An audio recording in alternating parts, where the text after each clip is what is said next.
Բարի երեկո սիրելի բարեկամներ, դուք դիտում եք հետգրություն հաղորդաշարի հերթական թողարկումը։ Կամ ես նրան կտանեմ ԶԱԳՍ, կամ նա ինձ դատախազի մոտ։ Հայտնի կինոկատակերգության այս տևավոր խոսքերը հայտնի են բոլորին։ Խորհրդային տիպիկ պաշտոնյա ընկեր Սաղախովի համար դատախազությունը մարմնավորում էր արդարությունը եւ անխուսափելի պատիժը։ Արդյոք այդպես է Հայաստանի պաշտոնյաների եւ քաղաքացիների համար։ Այս եւ մի շարք այլ թեմաների շուրջ մենք այսօր խոսելու ենք Հանրապետության դատախազ գիտությունների դոկտոր պրոֆեսոր Հենրիկ Խաչատրյանի հետ։ Պարոն Խաչատրյան, շատ շնորհակալ ենք, որ այսօր մասնակցում եք մեր հաղորդմանը։ Եվ այսպես մեր հասարակության, մեր ժողովրդի համար կա հարգանք դատախազության նկատմամբ եւ կա պատժի անխուսափելիության հասկացությունը։ Ձեր հարցը ավելի շատ պիտի ուղղված լիներ հոգեբաններին, ըստ որում հասարակական հոգեբանություն ուսումնասիրողներին, որովհետև այսօր իհարկե տեղաշարժեր հասարակական հոգեբանության մեջ կատարվել են եւ Սաղախովի հարցադրումը, որ կամ ԶԱԳՍ կամ դատախազի մոտ, իհարկե այդպես չէ, այդքան էլ այդպես չէ, որովհետև այսօր գործող սահմանադրության համաձայն ընտրված է դատախազության, ես կասեի, այն մոդելը, որը որ ավելի շատ ասեմ արևմտյան, որտեղ արևմուտքում էլ շատ տարբեր այսպես մոդելներ կան, մեղադրող հսկողական դատախազություն, բայց դատախազության այն համապարփակ գործառույթները, որ կային, իհարկե դրանք չկան։ Բայց ես կարծում եմ, որ անցման ժամանակ, անցման փուլում ինչ որ միտեղ կտրուկ շրջադարձը միշտ օգուտ չի բերել եւ այն հանգամանքը, որ ժամանակին, ասենք, օրենքի ցանկացած խախտում, ցանկացած ոլորտ դատախազական հսկողության ազդեցության տակ էր, ներգործության ազդեցության այսպես տակ էր, այդ հանգամանքը այսօր չկա, բայց իներցիայի ուժ կա։ Մարդիկ այսօր գալիս են դատախազություն ամենատարբեր հարցերով, ամենատարբեր։ Պարոն Խաչատրյան, եթե թույլ տաք կոնկրետ հարցեր, դուք հայտարարեցիք Արմեն Տեր-Սահակյանի բանդայի, ուրեմն գործունեության նախաքննությունը, հավանաբար ավարտվել է։ Չի ավարտվել դեռ։ Չի ավարտվել։ Առավել եւս, արդյոք մենք չենք խախտում անմեղության կանխավարկածը, երբ ընդհանրապես խոսում ենք դրա մասին, կամ մենք որ մամուլում գրում ենք, կամ դուք երբ խոսում եք, չեք շտապում դուք։ Չէ, շտապելու խնդիր չկա այստեղ։ Նախ դուք տեսնում եք, ասենք նկատել եք հավանաբար, որ այդ գործով բազմաթիվ մարդիկ են անցնում, ոչ մեկի ոչ անունը, ոչ ազգանունը, ոչ հայրանունը չի ասվում։ Պարզապես դա գործի անվանումն է։ Մեր ցանկացած գործ ունի իր անվանումը, այդ գործով անցնող մեկի ազգանունով գործն է։ Բայց դուք չլսեցիք, թե կոնկրետ ասենք այդ անձնավորությունը ինչ է մեղսագրում։ Չէ, լսեցինք։ 30-ից ավելի սպանություններ եւ այլն եւ այլն։ Բայց չի ասվել, որ այդ սպանությունները կատարել են Արամ Աբրամյանը կամ ես կամ մյուսը, Կիրակոսը, Պողոսը, ոչ։ Խոսքը գործի մասին է, այդ գործով անցնող մարդկանց մասին է եւ բոլորովին էլ չի ասվել որևէ տեղ, որ քննություն է գնում, մեղադրվում են։ Սա անմեղության կանխավարկածի խախտումը չէ։ Այդ խախտումը կարող էր լինել, եթե մենք ասեինք, որ ապացուցված է, որ կատարել են այսինչ բանը։ Մենք այսօր ապացույցներ ենք ձեռք բերում։ Իսկ դրա մասին խոսելը առավել եւս լրատվության միջոցները խոսում են եւ պիտի խոսեն, սա ինձ թվում է, որ խախտում չէ եւ չէ կարող լինել։ Այնուամենայնիվ կապված է նախքին ՆԳՆ-ի աշխատանքի հետ այդ գործը, որովհետև որքանից հայտնի է հետախուզության մեջ է ներքին զորքերի հրամանատար Վահան Հարությունյանը, արդյոք դա կապվում է ավելի բարձր պաշտոնյաների հետ, օրինակ Վանո Սիրադեղյանի։ Գիտեք, դուք քիչ առաջ ասացիք մի բան, որ անմեղության կանխավարկած, արդեն անուն ազգանունը տվեցիք, գործի քննությունը այո, հետախուզվում է, Վահան Հարությունյանը, բայց ասել թե գնալու է հասնի, չգիտեմ, եւ այլն ես չեմ կարող ասել, այ եթե ես ասեի վաղորոք, սա կնշանակեր մոտեցում, որ այսպես կանխամտածված մենք ինչ որ օբյեկտիվ մոտեցում չունենք։ Քննությունը ցույց կտա։ Շատ բարի, այդ գործի էպիզոդների մեջ կա Ջիլավյանի հետ դեմ մալապարփակ։ Իհարկե, կա։ կա եւ այդ մահափորձի կազմակերպման կասեի էպիզոդը դրվագը նույնպես քննվում է եւ բավականին բաներ քննության համար բարձվել են։ Լսենք հերոստատողի հարցին, հետո կշարունակենք։ Բարի երեկո։ Հարցն այսպեսին է, դուք այսօր առանց թաքցնելու պատրաստվում եք մի շարք ծանր հանցագործությունների մեղադրանքներ ներկայացնել նախկին իշխանություններին, այն դեպքում, երբ ներկայումս էլ իշխանության կազմում կան մարդիկ, որոնց մեջքի հետևում բազմաթիվ այդպիսի կարճված գործեր կան։ Հաջորդը, մինչ երիտասարդ արհեստավարժների գալը դուք գրեթե չէիք խոսում հայտնի սպանությունների մասին, եթե դուք իսկապես միշտ չեզոք ու պրոֆեսիոնալ եք, ինչու առաջ այդ հարցերին ուշադրություն չեք դարձրել եւ երրորդ հարցը որպես շարունակություն, Համբարձում Գալստյանի եւ Մարիուս Յուզբաշյանին ըստ հավաստի տվյալների սպանել է գեներալ Ռոմե Ղազարյանը, Ինտերպոլի միջոցով կամ այլ կերպ չեք պատրաստվում, ինչ քայլեր եք ձեռնարկում նրան հանրապետություն վերադարձնելու համար։ 3 հարց։ Հիշենք առաջի հարցը իշխանություններին մեղադրել նախորդ։ Նախորդ իշխանություններին ոչ ոք չի մեղադրում։ Ես կուզեի, որ հարգելի հեռուստադիտողը իմանար, որ ըստ էության, երբ որ ասում ենք իշխանություն է փոխվել, բոլորովին էլ այդպես չէ։ Փոխվել է հանրապետության նախագահը, շատ երկրներում պրեզիդենտներն են փոխվում, նախագահներ են փոխվում, եւ իշխանություն փոխելը մի քիչ ավելի գլոբալ հասկացություն է։ Եվ եթե դուք ասում եք, թե ինչու այն ժամանակ այս գործերը չկային եւ այլը, կներեք այն ժամանակվանից են այս գործերը սկսվել։ Դուք պարզապես ժամանակագրությունը չգիտեք։ Գործերը սկսվել են երբ որ եղել են մարդիկ, այսինքն նախորդ պրեզիդենտներ, ինչ վերաբերում է այդ սպանություններին, որոնց լավատեղակ է մեր ամբողջ հանրապետությունը, դրա մասին ես շատ ավելի վաղ եմ խոսել։ Այսինքն հենց այն ժամանակ, երբ այս պաշտոնը ստանձնել եմ, ես ասել եմ, որ պետք է արդյունքի հասնել, չի կարող ոճրագործություն կատարվել, ամենածանր հանցագործությունը դա սպանությունն է եւ չբացահայտվել։ Դա պիտի բացահայտվի, անկախ նրանից, ով կլինի նախագահան, ով չի լինի, բայց իհարկե շատ բան կախված է ամենաբարձր պաշտոններ զբաղեցնողներից, որոնք իրենք, ասենք, հետևողական են, որպեսզի անպատժելիության մթնոլորտ չլինի։ Այնպես որ այստեղ որևէ բան չի փոխվել։ Այնուամենայնիվ այս հարցի շարունակ ինչ էր խանգարում, որ Տեր Սահակյանի եւ մնացածների մասին դուք հայտարարեիք նախորդ իշխանության ժամանակ։ Ինչն էր խանգարում, պարզապես պետք էր բացահայտվեր։ Պետք է գործը բացահայտվեր։ Իսկ դա, գիտեք, լինում է շատ անսպասելի, մի փոքր, ինչպես ասում են, քայլից ու սխալից բացահայտվում է։ Միշտ էլ այդպես է լինում, հանցագործությունը շատ հնարավոր է 10 տարի որոնում գնա, քննություն գնա, չբացահայտվի, բայց հանգարց մի փոքր այլ հանցագործությամբ ուրիշ դեպքեր բացահայտվեն կամ դեպքերի շարան բացահայտեն։ Ասել թե իշխանության փոփոխությամբ սրա եկավ, այդպես չէ։ Ես դրա հետ համաձայն չեմ։ Մարիուս Յուզբաշյան եւ Համբարձում Գալստյան անունները հնչեցին։ Գիտեք ինչ, այդ պնդումը քիչ առաջ անմեղության կանխավարկածի մասին էինք ասում։ Ես քննության տվյալներ չեմ կարող ասել եւ չեմ էլ կարող ասել, որ նա է կատարել կամ նա է կազմակերպել, ինչ վերաբերում է բերելուն, հետախուզում է հայտարարված, այստեղ Ինտերպոլի գործը չէ, ապա երկրների շրջանակներում Ինտերպոլը անելիք չունի, Ինտերպոլի հետ մենք կապված ենք, ասենք, այլ երկրների հետ, բայց ոչ ԱՊՀ երկրների, որտեղ մենք ունենք Մինսկյան համաձայնագիրը եւ երկկողմա համաձայնագրեր, ակտիվ մենք համագործակցում ենք եւ այդ գործերից մեկով բառացիորեն 2 օր առաջ, այսինքն 2 օր էլ չէ, 3 մեզ Իրկուտսկից մարդ բերեցին, որ այդ գործում անցնում է եւ քննությունը ցույց կտա արդյոք այդ անձնավորությունը մասնակցել է, կատարել է թե ոչ, համենայն դեպս մենք բերեցինք Իրկուտսկից։ Կարող եմ ես այսպես ասել, որ Ռոմեն Ղազարյանը անցնում է Մարիուս Յուզբաշյանի եւ Համբարձում Գալստյանի գործերով։ Ոչ։ Լսենք հեռուստադիտողին, խնդրեմ։ Բարսեղյան Լաուրան աշխատել է նախկինում Լևոն Տեր-Պետրոսյանինից վերահսկողության ծառայությունում, որի ղեկավար ներկայապետ Ռոբինյանը։ Նա հարցնում է. ժամանակին ես ներկայացրել եմ բազմաթիվ փաստեր աղետի գոտուն ուղղված գումարների մսխման մասին, բայց այդ գործերը Արտավազդ Գևորգյանի, Կարապետ Ռոբինյանի եւ Լևոն Տեր-Պետրոսյանի ջանքերով փակվեցին, փոխարենը պատժեցին ինձ։ Նոր դատախազը չի պատրաստվում այս գործերին ընթացք տալ եւ այդ երեքին պատասխանատվության կանչել։ Թե աղետի գոտու հետ ում կպատասխանատվության կկանչենք, սա հարցի մի կողմն է,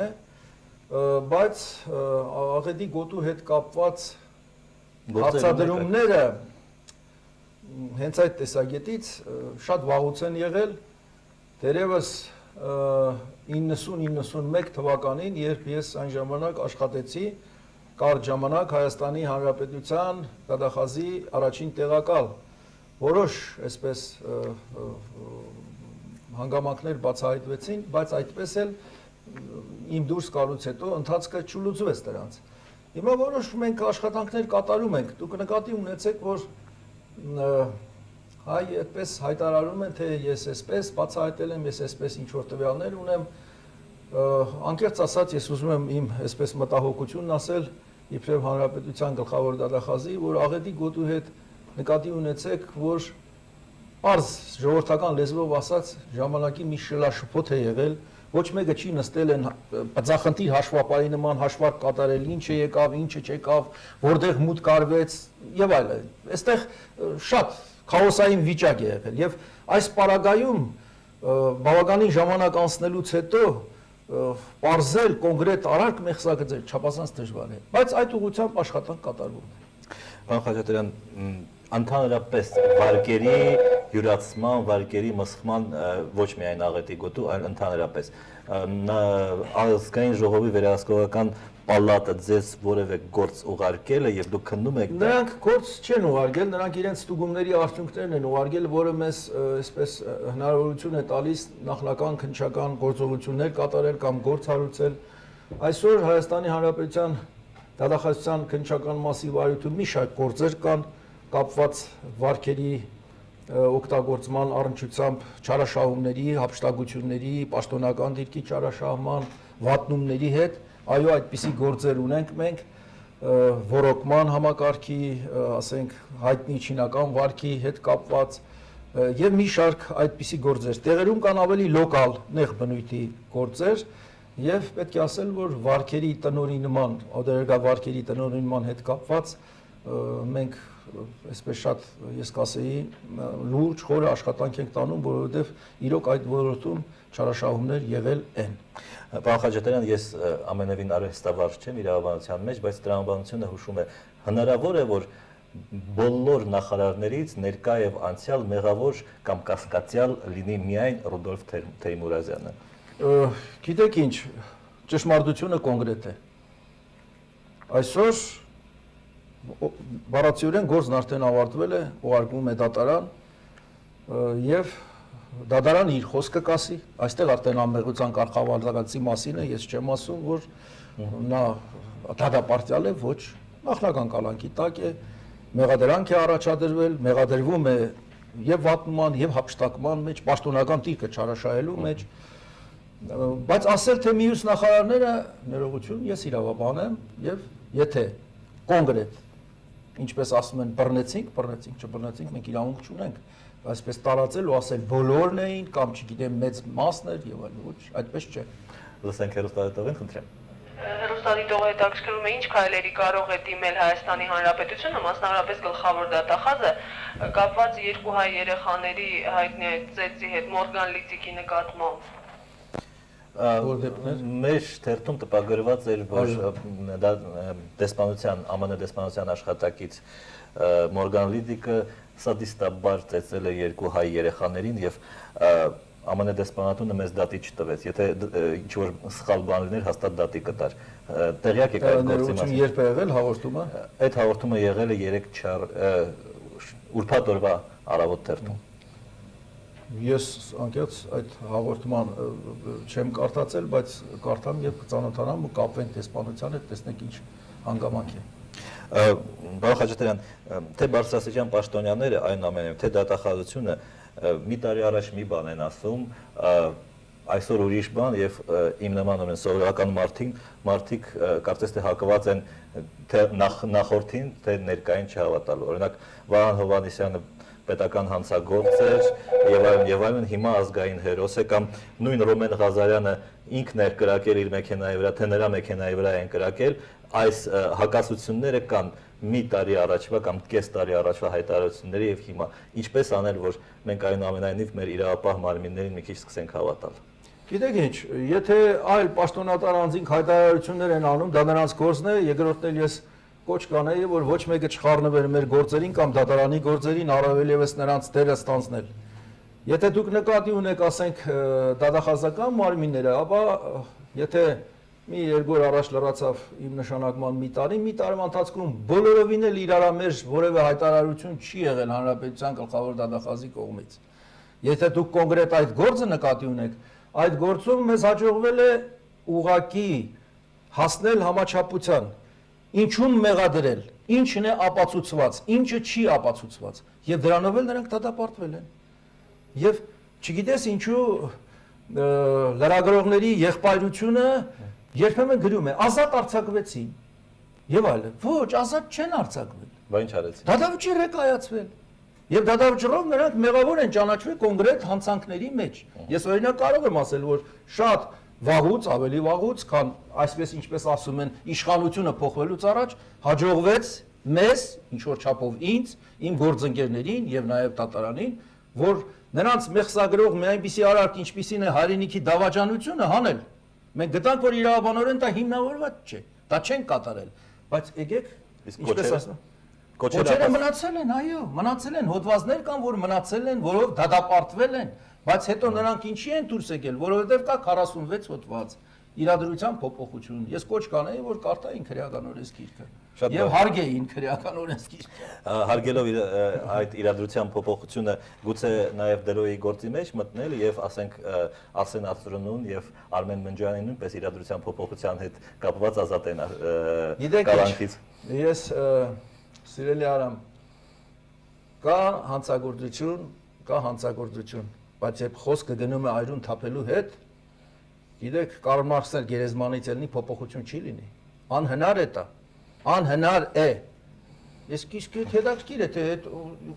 չգիտեմ, ում եք ուզում, ով էլ այսօր ազգային հերոս դառնա, բայց մարտասպանը փոխվում է։ Այդ այրունը, որ թափել են անմեղ միլիցիոներների, անմեղ մարդկանց, այդ ինչի մասն է խոսքը։ Սրանք եղել են, ինչի եք մոռանում ժուրնալիստները։ Մի մոռացեք սա։ Կատարողները պատժվել են, իսկ պատվիրատուները։ Գիտեք ինչ։ Գործով ապացուցվել է, որ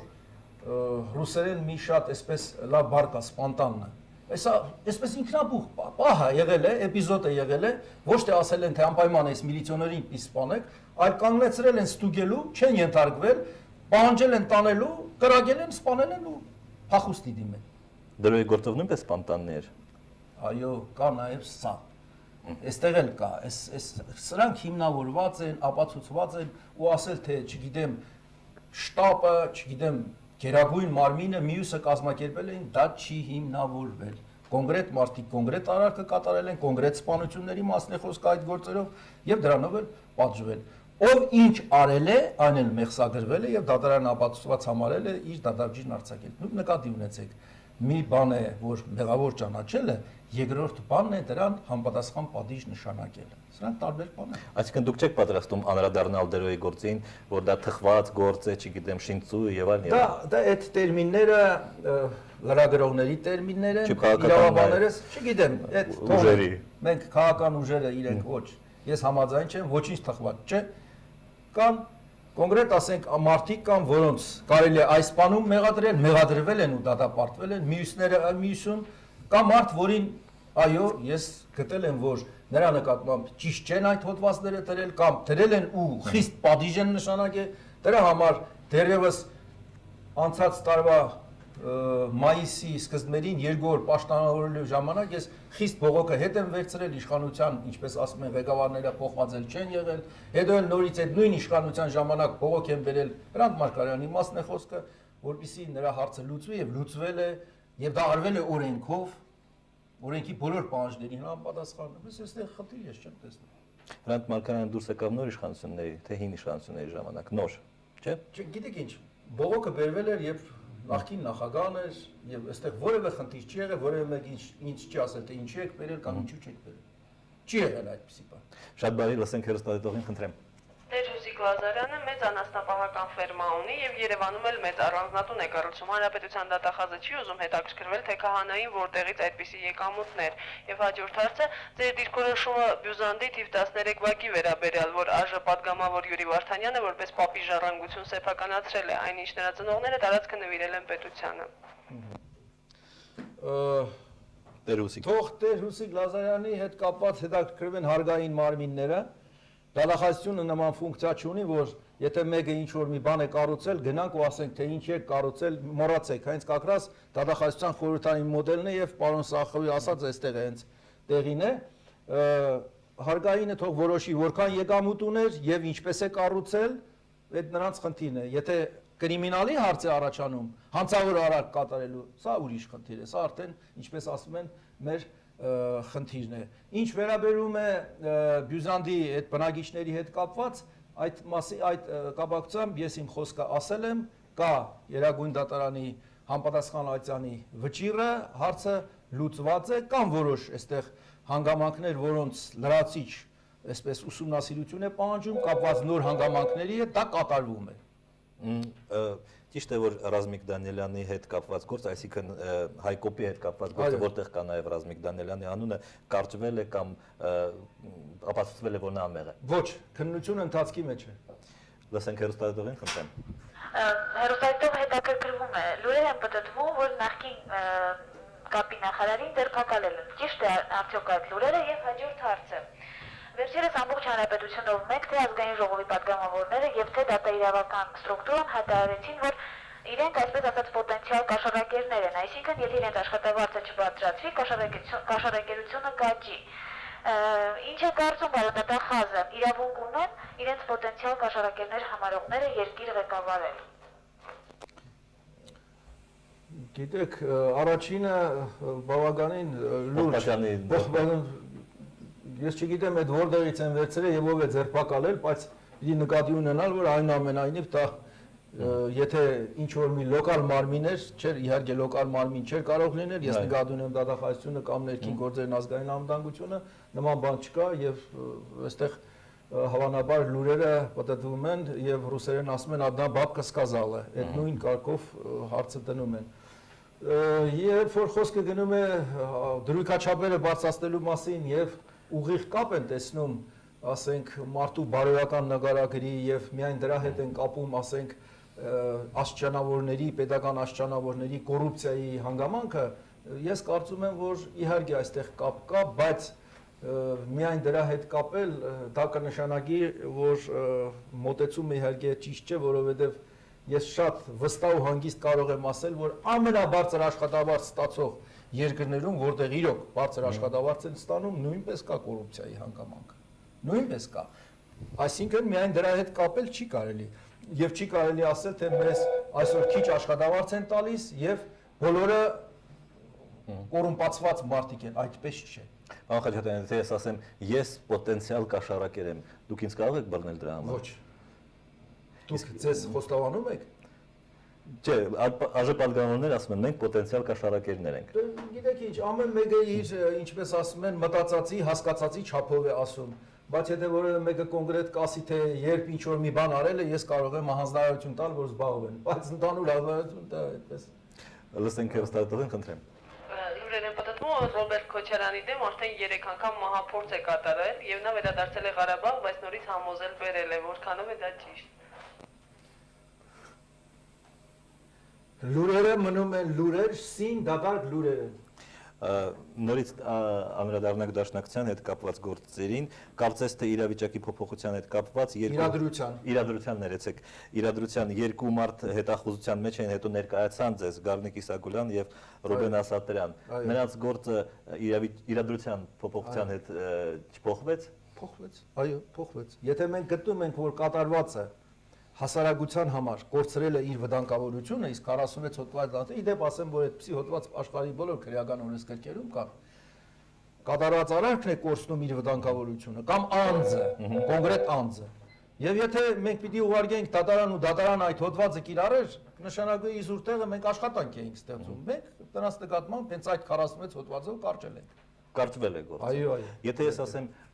Կորչի Հենրիկ Խաչատրյանը, այո, դա կոչ է, որի համար ինձ կարող են դատապարտել, եւ հետո եթե մի այլ դատախազ գա, իրադրությունը կփոխվի, այդպես է։ Ոչ, այդպես չէ։ Շատ ավելի այստեղ իրավաբանական պահը կա, շատ ավելի նուրբ պահը կա, եւ երբ որ ասում ենք, որ իրադրության փոփոխությունը եւ արարքը կորցրել է իր հասարակական վտանգավորությունը, Գիտեք, հիմա եթե դուք կանգնեք ու ասեք Կորչի Արամ Աբրահամյանը կամ Հենրիկ Խաչատրյանը, ես սրա մեջ հասարակական մեծ վտանգավորություն չեմ տեսնի, չնայած դուք մտավորական եք եւ չեք ասի, որ Կորչի Հենրիկ Խաչատրյանը հազարակարի, չէ, ես էլ չեմ ասի, բայց խնդիրը նրանում է, որ այո, իրադրության փոփոխությունը սա է նշանակում։ Այն առումով, որ այստեղ արդեն փոփոխությունը վերին էշալոններում, ինչպես ասում են, իր նշանակությունը ունի, Լսենք հեռուստատիտողին, խնդրեմ։ Հարցը ուղղել է Մուշ 3 ընկերության կոլեկտիվը։ Պարոն Դատախազ, Մուշի գործով, ինչպես հայտնի դարձավ Քնարիկ Պետրոսյանի հայտարարությունից, դուք արք ու վաճառք համավեր ճանաչելու հայց ներկայացրեցիք եւ հետ վերցրեցիք։ Այժմ երբ ձեր օգնությամբ ձեռագրերը տրվել են փորձաքննության, դրանից հետո պատրաստվում եք այդպիսի հայց ներկայացնել եւ եթե դատավոր Քնարիկ Պետրոսյանը մերժի ձեր հայցը, ինչ եք անելու։ Օրենքով սահմանված իմ լիազորությունները իրականացնել եմ, այնպես ինչպես Մուշի հետ կապված, Մուշ 3-ի հետ կապված արել եմ։ Ինչու՞մն է երկու բառով, ինչու՞մն է այստեղ խնդրեմը, որովհետև ես Սեփականաշնորհման process-ում կատարված սխալներն են, ըստ որում այնտեղ կոլեկտիվի անդամներ եղել են, որոնք չեն ստորագրել, ստորագրությունները կան, հիմա ստուգվում են ստորագրությունների կեղծված լինելու, չլինելու հանգամանքը եւ Գերագույն դատարանում բողոք են բերել ես ժամանակին եւ բողոքը հօգուտ այդ կազմակերպության է եղել կոոպերատիվի Մուշ 3 եւ հիմա Գերագույն դատարանում գործը process-ում է, լսվում է ըստ որում այդ հայցը հետ վերցնելու հանգամանքը, որովհետեւ նախ առաջինը պիտի լուծվի, հետո երկրորդի մասին մտածվի։ Առաջինի կապակցությամբ կլինի դատարանի վճիռը, որից հետո նոր անդրադառնանք այդ հարցին։ Բայց պարտությունը ինչու՞մ է։ Երբ որ կատարում է սեփականաշնորհումը, հաջորդ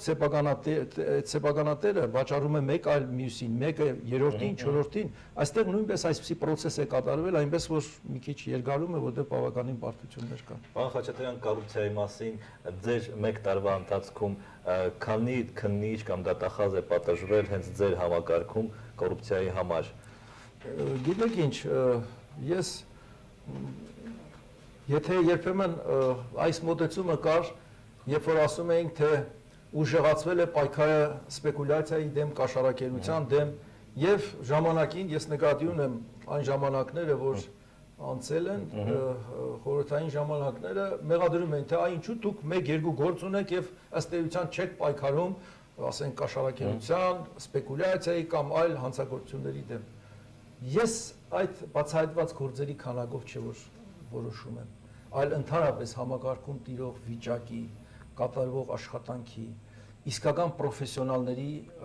ներկայության, իդեպ ես արեստավարժ բառը չէի օգտագործի, որովհետև արեստը այլ բան է, պրոֆեսիան, մասնագիտությունը այլ բան է։ Իսկական մասնագետները միշտ էլ իրենց պահում են շրջանակների մեջ, գիտեն ինչը կարելի է, ինչը չի կարելի։ Պարոն Խաչատրյան, եւս մի հարց երևի եւ դրանով վերջացնենք, խնդրեմ։ Հետաքրքրվում է, ինչ մեխանիզմ է գործում սեփականաշնորհված գործարանների գործունեության կոպիտ խախտումների դեպքում, որ կազմակերպությունը պետք է զբաղվի փայատերերի իրավունքները ոտնահարելու դեպքում։ Փայատերերի իրավունքները, փայատերերը իհարկե կարող են դիմել եւ դատական մարմիններին, կարող են մեզ դիմել, իհարկե օրենք ընդունելուց հետո շուտով քաղաքացիական իրավական հարաբերությունների ոլորտում մեր անելիքները քիչ են դառնում, միայն պետական շահերի հետ կապված մենք կարող ենք հանդես գալ իրավասու բոլոր մարմիններին, սկսած կառավարությունից, վերջացրած նախագահական, ասենք վերահսկողական ծառայությունը իրավունք ունեն դիմելու։ Պարոն Խաչատրյան, դուք շատ ճիշտ ասացիք, որ շատ շուտ է վերջացնում ժամանակը, բայց մենք արդեն 5 րոպե ավել ենք։ Հազիվ ենք սկսել, դուք վերջացնում եք։ Դա եւս մի ապացույց, որ մենք եւս մի անգամ պետք է շուտով հանդիպենք։ Շատ շնորհակալ եմ հետաքրքիր զրույցի համար։ Սիրելի հեռուստադիտողներ, այսքանով մենք ավարտում ենք հաղորդումը, իսկ վաղը մեր հյուրն է լինելու Հայ ֆիլհարմոնիայի փոխտնօրեն Արմեն Մանուկյանը, ստեսություն։ Նրա գործը հեշտ կլինի, շնորհակալ եմ։